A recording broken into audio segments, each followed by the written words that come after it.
Atos Barros Martins. Bom dia, qual a melhor adaptação de treino para mulheres que sofrem de síndrome de ovário policístico? Bom, em primeiro lugar, Atos, você tem que ter certeza do diagnóstico, tá?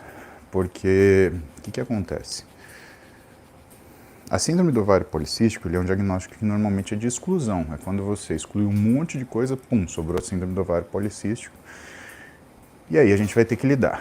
E ela tem 3 características: alteração da fertilidade, alteração do que é a composição corporal, principalmente relacionada à resistência periférica à insulina, e sinais de androgenização. Tá? Agora, esses 3 eles não são obrigatórios a se apresentarem de forma exuberante. Você pode ter uma mulher que tem mais sinais de androgenização, você pode ter uma mulher que tenha mais sinais de síndrome metabólica, né, e que essa síndrome de ovário policístico ela fique mais para o lado de uma resistência periférica à insulina, diabetes. Você pode ter mulher que não tem nenhum dos dois e tem que não tem nenhum dos dois exuberante, mas tem a questão da fertilidade muito alterada.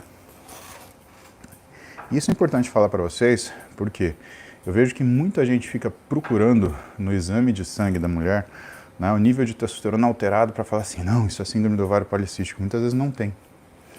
Você vai olhar, é uma testosterona perfeitamente normal. E às vezes nem elevada, tá? Por quê? Porque nem sempre o ovário da mulher está trabalhando a 1000 por hora, pessoal. E principalmente quando você coloca a mulher de jejum para colher o exame de sangue, para ver o que é a função gonadal, você esquece que a insulina, ela provoca um efeito muito importante no ovário, agindo como se fosse uma cogonadotrofina. Isso quer dizer o seguinte, que quando você põe a mulher de jejum, o nível de insulina baixa, o estímulo ovariano cai. E isso quer dizer que, se ela realmente tem uma produção anômala de testosterona, diminui justamente no dia do exame. Por isso que não é ficar esperando testosterona alta para fazer esse diagnóstico, né, não é adequado. E também por essa razão, que se você tem uma mulher que por acaso ela tem uma testosterona alta, isso também não quer dizer que ela tenha síndrome de ovário policístico, né? Aliás, mulher com testosterona alta tem alguns diagnósticos que a gente tem que pensar, por exemplo, um adenoma de suprarrenal, que isso tem que investigar. Ah, você sabe isso, cara, porque médico do esporte, ele não trata de pessoa, sei lá, não existe um selinho, sou saudável, vou no médico do esporte. Não é assim, a pessoa vai para o médico do esporte para treinar. Mas muitas dessas pessoas, elas têm doenças em fases pré-diagnósticas, ou que ela ainda não tem sintoma, ou que o sintoma ainda não incomoda ela tanto. E se você pegar essa pessoa para botar para fazer exercício na intensidade, cara, isso daí não vai dar bom, né? Então, existe essa necessidade do médico do esporte ele ser um bom clínico, né? Ele ter uma boa base clínica, né? E eu acho que endócrino é uma das clínicas fundamentais que você tem que saber para fazer medicina esportiva. Porque a atuação do médico do esporte nos transtornos endócrinos, ela é muito importante, mas muito mesmo. Principalmente quando você fala de síndrome metabólica e alterações hormonais que causam síndrome metabólica, tá? Então, partindo daí, Atos, síndrome do ovário policístico, então, ela vai cursar, pelo menos, ou o que mais vai fazer diferença, né, é a parte da resistência periférica à insulina. E isso quer dizer que o treino ele tem que ter 2 facetas. Ele tem que ter tanto a parte de musculação quanto a parte de aeróbio. Não dá para fazer só um. Por que isso? Porque quando você faz só a musculação, você tem melhora de função mitocondrial, você tem melhora de captação de glicose, mas é desproporcional quanto ao estímulo tensional que você faz para o músculo desenvolver. E aí o que acontece?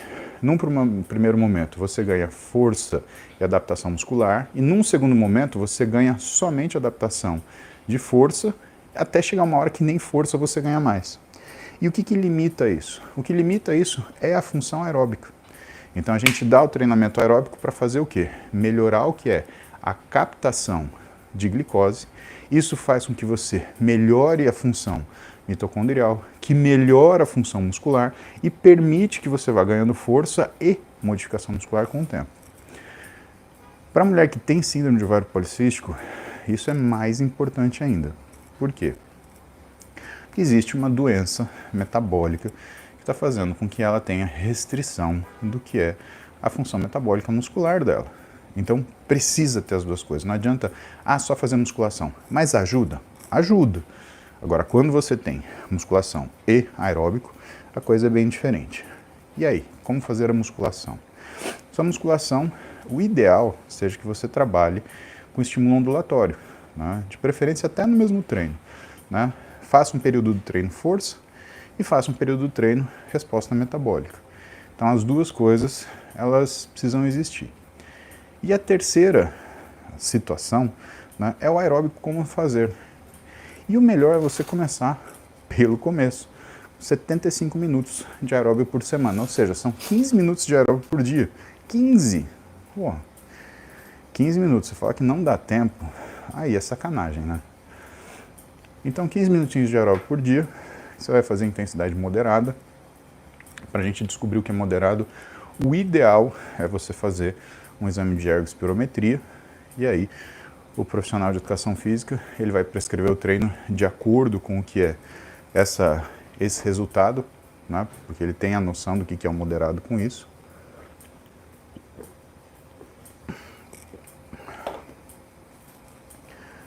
E aí você vai ter o esquema completo, tá? Agora, o que também é uma coisa importante? É importante fazer o ajuste alimentar, tá? E muitas vezes o tratamento com medicação, né, específica, principalmente medicações que melhorem a função metabólica.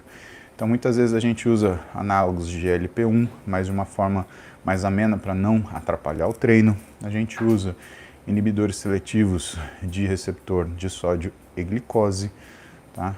Porque isso melhora o que é o perfil de glicemia média da paciente. Então tem uma série de coisas que nós fazemos, né, para que isso tudo funcione com sinergia.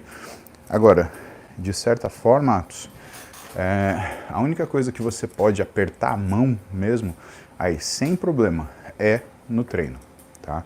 O treino você pode apertar a mão, o treino você pode botar musculação para valer, você pode colocar aeróbico para valer. O remédio, se você apertar muito, ele até corrige o exame laboratorial, só que a qualidade de vida fica pior, a pessoa perde força, perde desempenho. E quando você prejudica o exercício, você prejudica aquilo que está tratando ela.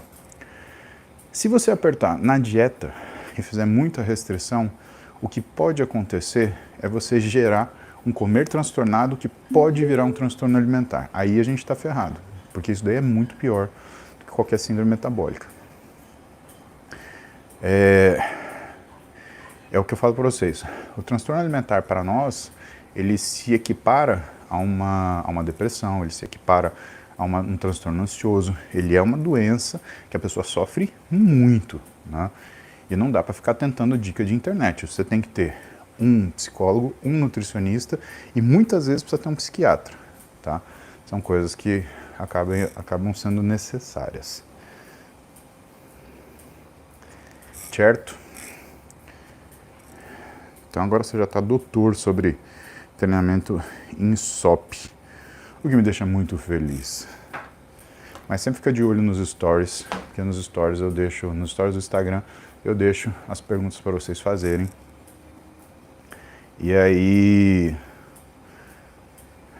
eu consigo saber que tipo de conteúdo que vocês gostam, tá?